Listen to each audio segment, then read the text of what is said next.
नमस्ते विद्यार्थी मित्रों। ધોરણ 9 સામાજિક વિજ્ઞાન કાલે આપણે જોઈ ગયા કે કેન્દ્ર સરકાર અને રાજ્ય સરકારની સત્તાનું સ્પષ્ટ વિભાજન કરવામાં આવ્યું છે અને આ સત્તાના વિભાજનની અંદર અલગ અલગ યાદી બહાર પાડી. કેન્દ્ર યાદી એટલે કે સંઘ યાદી, રાજ્ય યાદી અને સંયુક્ત યાદી, અને છેલ્લે આપણે જોઈ ગયા શેષ સત્તાઓ. હવે આજે આપણે જોવાનું છે કે કટોકટી વેળા એકતંત્રી વ્યવસ્થા. ધ્યાન આપજો. જ્યારે કટોકટી અમલમાં મૂકવામાં આવે ત્યારે એકતંત્રી વ્યવસ્થા થઈ જાય છે. એટલે કે જે રાજ્ય સરકાર પાસે જે સત્તાઓ છે એ સત્તાઓ કેન્દ્ર સરકાર પાસે જતી રહેતી હોય છે અને રાજ્ય સરકાર પાસે કોઈ પણ પ્રકારની સત્તા રહેતી નથી. પણ ક્યારે કે જ્યારે કટોકટી આવે ત્યારે. બરાબર છે. તો આપણા ભારત દેશની અંદર 3 પ્રકારની કટોકટી છે. ધ્યાન આપજો. આમ તો આજે આપણા ભારત દેશની અંદર 2 તંત્રી વ્યવસ્થા છે, એટલે કે કેન્દ્ર સરકાર અને રાજ્ય સરકાર બંનેને અલગ અલગ સત્તા આપવામાં આવી છે. પણ જ્યારે દેશની અંદર જ્યારે કોઈ પણ પ્રકારની કટોકટી અમલમાં મૂકવામાં આવે ત્યારે એકતંત્રી વ્યવસ્થા થઈ જાય છે. એટલે કે રાજ્ય સરકાર પાસે જે સત્તા હોય છે એ સત્તા કોની પાસે જતી રહે છે? કેન્દ્ર સરકાર પાસે. એટલે કે રાજ્ય સરકાર પાસે કોઈ પણ પ્રકારની સત્તા રહેતી નથી. પણ ક્યારે? કટોકટી આવે ત્યારે. તો કટોકટી ક્યારે આવે એના વિશે આપણે જોઈએ. તો ભારતના બંધારણમાં 3 પ્રકારની કટોકટી છે. ભારતના બંધારણમાં કુલ 3 પ્રકારની કટોકટી છે. તો ક્યારે કટોકટી આવે? તો ધ્યાન આપો. યુદ્ધ, બાહ્ય આક્રમણ કે સશસ્ત્ર બળવો જેવા સંજોગોમાં રાષ્ટ્રીય સલામતી જોખમાય એવી પરિસ્થિતિમાં સલામતી વિષયક કટોકટી જાહેર કરી શકાય છે. તો જો વિદ્યાર્થી મિત્રો, જ્યારે કોઈ દેશ સાથે યુદ્ધ થાય, આક્રમણ થાય, અથવા તો દેશની અંદર કોઈ સશસ્ત્ર બળવો થયો, મોટો આતંકવાદી હુમલો થયો, દેશની સુરક્ષા જે છે જળવાતી ન હોય, તો આવા સમયની અંદર સલામતી વિષયક કટોકટી અમલમાં મૂકવામાં આવે છે. ભારત દેશમાં સલામતી વિષય કટોકટી 1975માં અમલમાં મૂકવામાં આવી હતી. કયા સમયમાં? 1975માં. ત્યાર પછી આજ દિન સુધી આવી સલામતી વિષયક કટોકટી અમલમાં મૂકવામાં આવી નથી, કારણ કે આ કટોકટી દેશને નુકસાન વધારે જતું હોય છે. એટલે ભારત દેશ આઝાદ થયો ત્યાં સુધીમાં આવી એક જ વખત જ આવા પ્રકારની કટોકટી અમલમાં આવી હતી. આ ઉદાહરણ તમને આપ્યું. પણ ધ્યાન આપજો, કોઈ બાહ્ય યુદ્ધ થાય, આક્રમણો થાય કે પછી સશસ્ત્ર બળવો થાય કે મોટો દેશ ઉપર હુમલો થાય, તો આવા સંજોગોમાં રાષ્ટ્રીય સલામતી જોખમાય એવી પરિસ્થિતિમાં સલામતી વિષયક કટોકટી જાહેર કરી દેવામાં આવે છે. તો જ્યારે એવો પ્રશ્ન ઉદ્ભવ થાય કે રાષ્ટ્રની હવે સલામતી થઈ શકે તેમ નથી, સલામતી જોખમાય છે, તો આવા સમયની અંદર સલામતી વિષયક કટોકટી જાહેર કરવામાં આવે છે. જ્યારે સલામતી કટોકટી જાહેર કરવામાં આવે ત્યારે ભારત દેશની બધી સત્તાઓ કેન્દ્ર સરકાર પાસે જતી રહેતી હોય છે. રાજ્ય સરકાર પાસે કોઈ પણ પ્રકારની સત્તા હોતી નથી. રાજ્ય સરકારની સત્તાઓ કેન્દ્ર સરકાર છીનવી લે છે. ક્યારે? કે જ્યારે આવી સલામતી વિષય કટોકટી અમલમાં મૂકવામાં આવે ત્યારે. પણ આ સલામતી વિષય કટોકટી લાંબા સમય સુધી હોતી નથી. પણ મેં તમને કહ્યું કે આવું વારંવાર થતું નથી, એક વખત જ આવું ભારત દેશમાં થયેલું હોય છે. બીજી કટોકટી જોઈએ. રાજ્યમાં કાયદો અને વ્યવસ્થા પરિભાગ્ય હોય અથવા બંધારણીય જોગવાઈ અનુસાર રાજ્ય સરકાર ચાલી શકે તેમ ન હોય ત્યારે ત્યાં બંધારણીય કટોકટી જાહેર કરી ત્યાં રાષ્ટ્રપતિ શાસન લાગુ પાડવામાં આવે છે. જો વિદ્યાર્થી મિત્રો, જ્યારે કોઈ રાજ્ય હોય, એ પછી ગુજરાત હોય, કર્ણાટક હોય કે મહારાષ્ટ્ર હોય, એટલે કે ભારતનું કોઈ પણ રાજ્ય હોય, આ રાજ્યની અંદર કાયદો અને વ્યવસ્થા પરિભાગ્ય હોય. ધ્યાન આપજો. કાયદો અને વ્યવસ્થા શું થઈ હોય? પરિભાગી હોય. અને બંધારણ અનુસાર રાજ્ય સરકાર ચાલી શકે તેમ ન હોય. તો આપણું જે બંધારણ જે છે એ બંધારણ અનુસાર રાજ્ય ચાલી શકે તેમ ન હોય ત્યારે બંધારણીય કટોકટી જાહેર કરવામાં આવે છે અને એ રાજ્યમાં પછી રાષ્ટ્રપતિ શાસન લાગુ પાડવામાં આવે છે. આપણા ગુજરાતની અંદર 5 વખત રાષ્ટ્રપતિ શાસન લાગુ પાડવામાં આવે. કેટલી વખત? 5 વખત. એટલે પછી રાષ્ટ્રપતિ શાસન લાગુ પાડવામાં આવે ત્યારે રાજ્યનો વહીવટ રાષ્ટ્રપતિ કરે છે. તો ધ્યાન આપજો, જ્યારે રાજ્યમાં કોઈ કાયદો અને વ્યવસ્થા પડી ભાગી હોય અથવા તો રાજ્ય બંધારણીય જોગવાઈ અનુસાર રાજ્ય સરકાર ચાલી શકે તેમ ન હોય, તો બંધારણીય જે જોગવાઈ છે અનુસાર રાજ્ય સરકાર ચાલી શકે તેમ ન હોય ત્યારે ત્યાં બંધારણીય કટોકટી જાહેર થાય અને એ રાજ્યમાં રાષ્ટ્રપતિ શાસન લાગુ પાડવામાં આવતું હોય છે. આજે જે જમ્મુ કાશ્મીર જે છે ને એ જમ્મુ કાશ્મીરમાં રાષ્ટ્રપતિ શાસન છે, કારણ કે ત્યાં સ્થિતિ કેવી છે વિદ્યાર્થી મિત્રો, ખ્યાલ છે ને તારે? તો આવા પ્રકારની સ્થિતિ જ્યાં ઉદ્ભવ પામી હોય કે રાજ્યનો કાયદો વ્યવસ્થા પડી ભાગી હોય, હુલ્લોડું ફાટી નીકળ્યા હોય, ચોરી લૂંટફાટનું પ્રમાણ વધુ થઈ રહ્યું હોય અથવા તો રાજ્યની જે સરકાર છે એ બંધારણીય જોગવાઈ પ્રમાણે ચાલી શકે તેમ ન હોય ત્યારે આવી બંધારણીય કટોકટી જાહેર કરવામાં આવતી હોય છે ને ત્યાં રાષ્ટ્રપતિ શાસન લાગુ પાડવામાં આવતું હોય છે. ત્યાર પછી ત્રીજી કટોકટી આપણે જોઈએ તો ધ્યાન આપજો, તો સતત ભાવ વધારાના કારણે મોંઘવારી વધતી જાય, નાણાંનું મૂલ્ય ધોવાતું જાય ત્યારે નાણાકીય કટોકટી જાહેર કરવામાં આવે છે.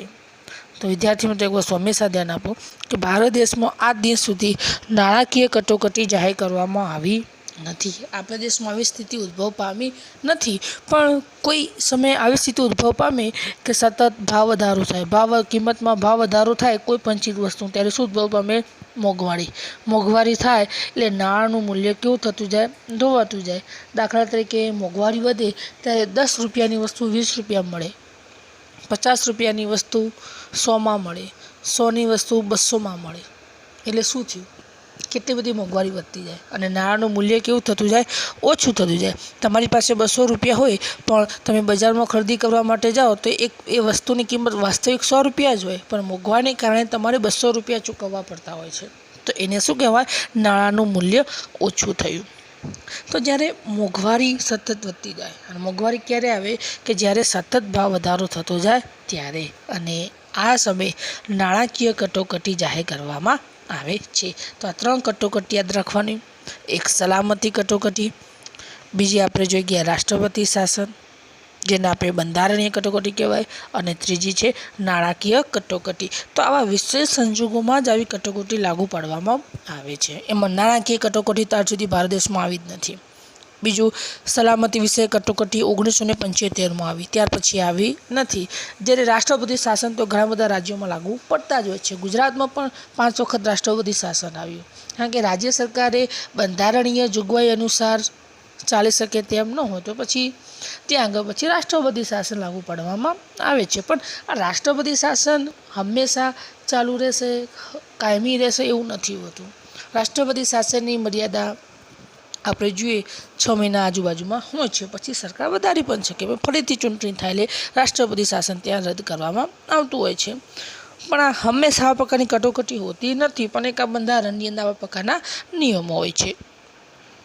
આગળના મુદ્દા તરફ આગળ વધીએ તો દ્વિગૃહી પ્રથા. હવે દ્વિગૃહી અર્થ એટલે શું તમને કહીશ, એટલે તમને ખ્યાલ આવી જશે, જે આપણે ધોરણ 8ની અંદર અભ્યાસ કરીને આવ્યા છે. દ્વિગૃહી એટલે કે 2 ગૃહો. તો ભારત દેશની સંસદના કેટલા ગૃહો છે? 2 ગૃહો, લોકસભા અને રાજ્યસભા. એટલા માટે દ્વિગૃહી પ્રથા કહેવાય. ઘણા દેશોની અંદર ફક્ત એક જ ગૃહ હોય, એકલું લોકસભા જ હોય, તો એક ગૃહી પ્રથા કહેવાય. જ્યારે ભારત દેશની અંદર દ્વિગૃહી પ્રથા છે. કેમ તો ભારતીય સંસદના 2 ગૃહો છે, જેમાં ઉપલું ગૃહ રાજ્યસભા અને નીચલું ગૃહ કયું છે? લોકસભા. એટલા માટે આપણે દ્વિગૃહી પ્રથા કહીએ છીએ. તો ધ્યાન આપજો વિદ્યાર્થી મિત્રો, ભારત દેશની જે સંસદ જે છે તે સંસદના કુલ કેટલા ગૃહો છે? તો સંસદના કુલ 2 ગૃહો છે, જેમાં ઉપલું ગૃહ રાજ્યસભા અને નીચલું ગૃહ કયું છે? લોકસભા. આ 2 વસ્તુ યાદ રાખવાનું છે, ઉપલું રાજ્યસભા, નીચલું લોકસભા. હંમેશા વારંવાર ભૂલ થતી હોય, પરીક્ષામાં પૂછાતું હોય કે સંસદના કયા 2 ગૃહો છે, તો આપણે આ રીતે લખવું પડે છે કે ઉપલું ગૃહ રાજ્યસભા અને નીચલું ગૃહ લોકસભા. તો આપણે લોકસભાની ચર્ચા કરીએ તો લોકસભામાં સાચી સત્તા છે, કારણ કે જે સભા જે છે એમાં લોકો દ્વારા ચૂંટાયેલા સભ્યો હોય છે. હંમેશા એક વસ્તુ ધ્યાન આપો કે જે લોકશાહીમાં સાચી સત્તા તો લોકસભામાં જ છે. કારણ કે લોકસભાના જે સભ્યો જે છે એ સભ્યો લોકો દ્વારા ચૂંટાઈને આવેલા હોય છે. એટલે જે બંને જે ગૃહો જે છે ને લોકસભા અને રાજ્યસભા, એમાં સૌથી મહત્ત્વની સત્તા કોની પાસે છે? લોકસભા પાસે. કારણ કે લોકસભા એ લોકો દ્વારા ચૂંટાયેલા આવેલા પ્રતિનિધિઓ છે. જ્યારે લોકસભાની ચૂંટણી થાય ત્યારે આપણે મનગમતા ઉમેદવાર એટલે કે પ્રતિનિધિને ચૂંટી કાઢે છે ને એ વ્યક્તિ ક્યાં બેસે છે? લોકસભામાં. એટલા માટે આપણા બંધારણમાં લોકસભાને વધારે મહત્ત્વની સત્તા આપી. અને એનું બીજું કારણ એ છે કે કેન્દ્ર સરકારની રચના લોકસભામાંથી થાય છે. એટલે કે લોકસભામાં જે પક્ષના ઉમેદવારો બહુમતી એટલે કે અડધાથી વધારે ઉમેદવારો જીતીને આવ્યા હોય એ જ પક્ષની સરકાર બને છે. એટલે કે લોકસભાને સૌથી વધુ સત્તા આપવામાં આવી છે. કારણ કે લોકસભા એ લોકોનું પ્રતિનિધિત્વ હોય છે. બીજું, જે પ્રધાનમંડળ જે છે, પ્રધાનમંડળની રચના સંસદમાંથી થાય. તમને પ્રશ્ન થાય કે પ્રધાનમંડળ એટલે શું? તો જુઓ, પ્રધાનમંડળ કોને કહે? પ્રધાનમંડળ એટલે કે મંત્રીમંડળ, જેમાં નાણામંત્રી હોય, શિક્ષણ મંત્રી હોય, ઉડ્ડયન મંત્રી હોય, ગૃહમંત્રી હોય, રક્ષા મંત્રી હોય, વિદેશ મંત્રીઓ હોય. આ બધા મંત્રીઓને આપણે શું કહીએ છીએ? પ્રધાનમંડળ. તો પ્રધાનમંડળની રચના સંસદમાંથી થાય છે. ધ્યાન રાખજો, પ્રધાનમંડળની રચના સંસદમાંથી થાય છે. પરીક્ષામાં વારંવાર પ્રશ્નો પૂછાય છે કે પ્રધાનમંડળની રચના શામાંથી થાય છે? તો પ્રધાનમંડળની રચના સંસદમાંથી થાય છે.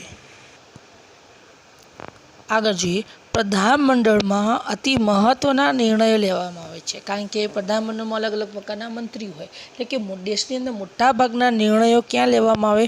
પ્રધાનમંડળમાં જ. વચ્ચે 2 વર્ષ પહેલાં જે નોટબંધી અમલમાં મૂકવામાં આવી, તો આવા પ્રકારના નિર્ણયો ક્યાંથી લેવામાં આવે? પ્રધાનમંડળમાંથી જ.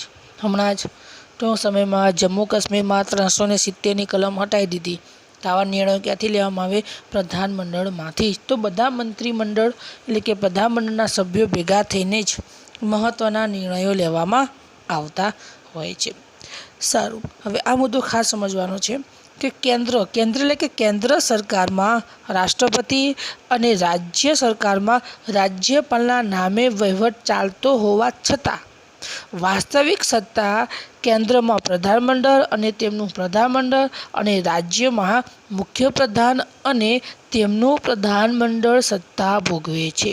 જો વિદ્યાર્થી મિત્રો, ભારત દેશમાં કેવું છે કે કેન્દ્ર સરકારનો વહીવટ રાષ્ટ્રપતિના નામે ચાલે. કેન્દ્ર સરકારનો વહીવટ કોના નામે ચાલે? રાષ્ટ્રપતિના નામે. જ્યારે રાજ્ય સરકારની આપણે વાત કરીએ તો રાજ્યમાં એટલે કે રાજ્ય સરકારનો વહીવટ રાજ્યપાલના નામે ચાલે છે. તો જે કેન્દ્ર સરકારનો વહીવટ રાષ્ટ્રપતિના નામે ચાલે અને રાજ્ય સરકારનો વહીવટ રાજ્યપાલના નામે ચાલે છે. છતાં વાસ્તવિક સત્તા એટલે કે મહત્ત્વની સત્તા કેન્દ્ર સરકારની અંદર વડાપ્રધાન અને તેમનું પ્રધાનમંડળ જ ભોગવે છે. તો જે વાસ્તવિક સત્તા છે, વાસ્તવિક સત્તા તો કોની પાસે છે? તો વાસ્તવિક સત્તા તો કેન્દ્રમાં વડાપ્રધાન અને તેમનું પ્રધાનમંડળ જ ભોગવે છે. જ્યારે રાજ્યમાં વાસ્તવિક સત્તા તો કોણ ભોગવે છે? મુખ્યપ્રધાન એટલે કે મુખ્યમંત્રી અને તેમનું પ્રધાનમંડળ જ મહત્ત્વની સત્તા ભોગવે છે. તો ખાલી બંધારણમાં એવું કહેવામાં આવ્યું છે કે કેન્દ્રનો વહીવટ રાષ્ટ્રપતિના નામે ચાલે અને રાજ્ય સરકારનો વહીવટ એ રાજ્યપાલના નામે ચાલે. પણ કેન્દ્ર સરકારમાં વાસ્તવિક સત્તા એટલે કે મહત્ત્વની સત્તા તો કોની પાસે હોય છે? વડાપ્રધાન પાસે જ હોય છે, એના પ્રધાનમંડળ પાસે જ હોય છે. જ્યારે રાજ્યની અંદર મહત્ત્વની સત્તા તો રાજ્યના મુખ્યપ્રધાન એટલે કે મુખ્યમંત્રી જ પાસે હોય છે અને એના પ્રધાનમંડળ પાસે જ મહત્ત્વની સત્તા હોય છે. એટલે કે દેશના રાષ્ટ્રપતિ અને રાજ્યપાલ મહત્ત્વની સત્તા ધરાવતા નથી. કારણ કે દેશની અંદર મહત્ત્વના નિર્ણયો વડાપ્રધાન અને પ્રધાનમંડળ લેતા હોય છે. જ્યારે રાજ્યની અંદર મહત્ત્વના નિર્ણયો મુખ્યપ્રધાન અને એનું પ્રધાનમંડળ જ લેતું હોય છે. એટલે કે રાષ્ટ્રપતિ અને રાજ્યપાલ પાસે જે સત્તા છે ફક્ત નામની જ સત્તા છે. કારણ કે વાસ્તવિક સત્તા તો વડાપ્રધાન અને પ્રધાનમંડળ અને રાજ્યમાં મુખ્યમંત્રી એટલે કે મુખ્યપ્રધાન અને એમનું પ્રધાનમંડળ જ ભોગવતું હોય છે. આગળ આપણે જોઈએ તો લોકસભાની મુદત 5 વર્ષની છે. આપણે જોઈએ કે લોકસભા એ સંસદનું કયું ગૃહ છે? નીચલું ગૃહ છે. એની મુદત કેટલા વર્ષની હોય? 5 વર્ષ.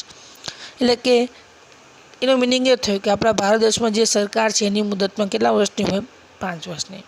5 વર્ષ થાય એટલે ફરીથી પાછી લોકસભાની ચૂંટણી થાય અને લોકો ફરીથી પાછા પોતાના મનગમતા પ્રતિનિધિઓને પાછા ચૂંટીને મોકલતા હોય છે.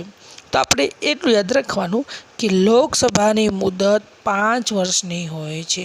ધ્યાન રાખજો, લોકસભાની મુદત 5 વર્ષની હોય છે. જ્યારે હવે આપણે વાત કરીએ રાજ્યસભાની. રાજ્યસભા આપણે ધોરણ 8ની અંદર ભણીને આવેલા છીએ, પણ છતાં પણ રાજ્યસભા આપણે યાદ રાખવાનું છે. તો જ્યારે રાજ્યસભા એ કાયમી ગૃહ છે, તો આપણે જોઈ ગયા કે સંસદનું ઉપલું ગૃહ કયું છે? રાજ્યસભા. તો રાજ્યસભા એ કાયમી ગૃહ છે. કેમ કાયમી ગૃહ કહેવામાં આવ્યું? તો તેના 1/3 સભ્યો એટલે કે ત્રીજા ભાગના સભ્યો દર 2 વર્ષે નિવૃત્ત થાય છે અને તેટલા જ સભ્યોને ફરીથી ચૂંટવામાં આવે છે. તો આપણે જોઈ ગયા કે રાજ્યસભા એક કાયમી ગૃહ કહેવામાં આવ્યું.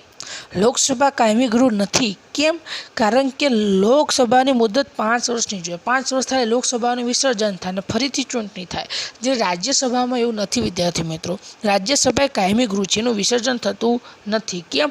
કારણ કે તેના 1/3 સભ્યો એટલે કે ત્રીજા ભાગના સભ્યો દર 2 વર્ષે નિવૃત્ત થાય.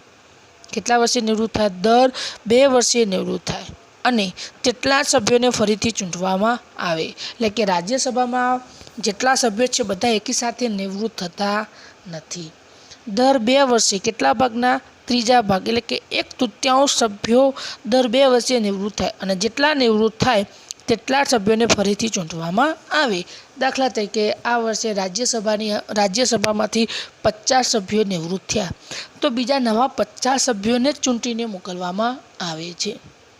એટલા માટે રાજ્યસભાને કાયમી ગૃહ કહ્યું છે. આ એક ગુણમાં 12મા પરીક્ષાની અંદર પ્રશ્ન પૂછાતો હોય છે કે રાજ્યસભા એ કાયમી ગૃહ છે. શા માટે? તો ધ્યાન આપજો. તો રાજ્યસભા એ કાયમી ગૃહ છે કારણ કે તેના 1/3 સભ્યો દર 2 વર્ષે નિવૃત્ત થાય છે અને તેટલા જ સભ્યોને ફરીથી ચૂંટવામાં આવે છે. આગળ, રાજ્યસભાના સભ્યોને રાજ્યની વિધાનસભાના સભ્યો દ્વારા ચૂંટવામાં આવે છે. તો ધ્યાન આપજો વિદ્યાર્થી મિત્રો, જે રાજ્યસભાના જે સભ્યો જે છે એ સભ્યોને રાજ્યની વિધાનસભાના સભ્યો દ્વારા ચૂંટવામાં આવે છે. રાજ્યસભાના સભ્યોને આપણે ચૂંટીને મોકલતા નથી. ધ્યાન આપજો, રાજ્યસભાના સભ્યોને કોણ મત આપે છે? તો રાજ્યની વિધાનસભાના સભ્યો. જે રાજ્યમાં વિધાનસભાના જે સભ્યો છે એ જ રાજ્યસભાના સભ્યોને ચૂંટી કાઢે છે. એમાં આપણે મત આપવાના હોતા નથી. તો યાદ રાખજો, રાજ્યસભાના સભ્યોને રાજ્યની વિધાનસભાના સભ્યો દ્વારા ચૂંટવામાં આવે છે. આગળ, રાજ્યસભામાં 12 સભ્યોની નિમણૂક રાષ્ટ્રપતિ કરે છે. તો જે રાજ્યસભામાં કુલ કેટલા સભ્યો? 12 સભ્યોની નિમણૂક રાષ્ટ્રપતિ કરે. એટલે કે એમની ચૂંટણી થતી નથી. ડાયરેક્ટ રાષ્ટ્રપતિ કોઈ પણ પ્રતિષ્ઠિત વ્યક્તિ હોય, આગળ પડતો વ્યક્તિ હોય, એવા 12 સભ્યોની નિમણૂક રાષ્ટ્રપતિ કરે છે. તો યાદ રાખજો, જે રાજ્યસભા જે છે એ રાજ્યસભામાં 12 સભ્યોની નિમણૂક રાષ્ટ્રપતિ કરે છે. આગળ, રાજ્યસભાના સભ્યોની મુદત 6 વર્ષ સુધીની છે. તો જે વ્યક્તિ રાજ્યસભાનો સભ્ય હોય એની મુદત કેટલા વર્ષની હોય છે? 6. તમે જુઓ, લોકસભાની 5 વર્ષ હતી, આની કેટલા વર્ષની છે? 6 વર્ષ. જે વ્યક્તિ સભ્ય બની જાય એ 6 વર્ષ સુધી પોતાની સત્તા ઉપર રહી શકે છે. પણ સૌથી મહત્ત્વનું અહીંયા છે કે આપણા બંધારણમાં રાજ્યસભા જે છે એ રાજ્યસભાની સત્તા પ્રમાણમાં ઓછી છે. ધ્યાન આપો, ભારતના બંધારણમાં રાજ્યસભાની સભ્ય જે સત્તા જે છે એ પ્રમાણમાં ઓછી છે રાજ્યસભાની, જ્યારે લોકસભાની સત્તા વિશેષ એટલે કે વધારે છે. તો આપણા ભારત દેશની અંદર જે રાજ્યસભા જે છે એ રાજ્યસભાની જે સત્તા જે છે એ સત્તા ઓછી છે અને લોકસભાની સત્તા વધારે છે. એનું કારણ શું છે કે લોકસભાને લોકો દ્વારા ચૂંટવામાં આવે છે. હવે આગળના મુદ્દા તરફ આગળ વધીએ તો સ્વતંત્ર, નિષ્પક્ષ અને એકીકૃત ન્યાયતંત્ર. તો આપણને પહેલેથી જ આપણને ખ્યાલ છે કે ભારત દેશનું જે ન્યાયતંત્ર જે છે એ ન્યાયતંત્ર સ્વતંત્ર નિષ્પક્ષ છે. કારણ કે ન્યાયતંત્રને કારોબારીથી કેવું રાખવામાં આવ્યું છે? અલગ રાખવામાં આવ્યું છે. એટલા માટે ન્યાયતંત્ર એ સ્વતંત્ર છે. તો આપણે જોઈએ તો બંધારણીય જોગવાઈ અનુસાર ભારતમાં સળંગ, સ્વતંત્ર, નિષ્પક્ષ અને એકસૂત્રી ન્યાયતંત્રની વ્યવસ્થા છે. તો ભારત દેશમાં ન્યાયતંત્રની વ્યવસ્થા સળંગ પ્રકારની કેમ કહીએ છીએ? તો તમે ભારત દેશના કોઈ પણ રાજ્યમાં જાઓ તો ન્યાયતંત્રના કાયદા કાનૂન સમાન લાગુ પડે છે. એક જ પ્રકારનું ન્યાયતંત્ર સમગ્ર ભારત દેશમાં આપણને જોવા મળી રહ્યું છે. બીજું નિષ્પક્ષ છે, સ્વતંત્ર છે, એકસૂત્રી છે, કોઈ સાથે ભેદભાવ કરવામાં આવતો નથી, સ્વતંત્ર છે. ન્યાયતંત્ર પર કોઈ દબાણ થતું નથી, ન્યાયતંત્રમાં કોઈ પણ પ્રકારનો ભ્રષ્ટાચાર થતો નથી. એટલે કે ન્યાયતંત્રનું માળખું આખા ભારત દેશમાં સમાન છે. કોઈ રાજ્યોમાં અલગ પ્રકારનું ન્યાયતંત્ર આપણને જોવા મળતું નથી. આપણે જોઈએ તો સૌથી ટોચ પર સર્વોચ્ચ અદાલત છે, ત્યાર પછી મધ્યમાં એટલે કે રાજ્ય કક્ષાએ વડી અદાલત અને ત્યાર પછી જિલ્લા કક્ષાની અદાલતોનો સમાવેશ થાય છે. તો ભારત દેશમાં સૌથી મોટી અદાલત સર્વોચ્ચ અદાલત, બરાબર છે, સૌથી મોટી અદાલત. ત્યાર પછી રાજ્ય કક્ષાએ વડી અદાલત અને ત્યાર પછી જિલ્લા કક્ષાએ જિલ્લા અદાલત અને તાલુકા અદાલતો. આ રીતે સળંગ માળખું છે. તમે કોઈ પણ રાજ્યમાં જાઓ તો આ જ પ્રકારની અદાલતો આપણને જોવા મળી રહી છે. તો સૌથી ટોચ પર સર્વોચ્ચ અદાલત, મધ્યમાં એટલે કે રાજ્ય કક્ષાએ વડી અદાલત અને ત્યાર પછી જિલ્લા કક્ષાએ જિલ્લા અદાલત આપણને જોવા મળી રહી છે.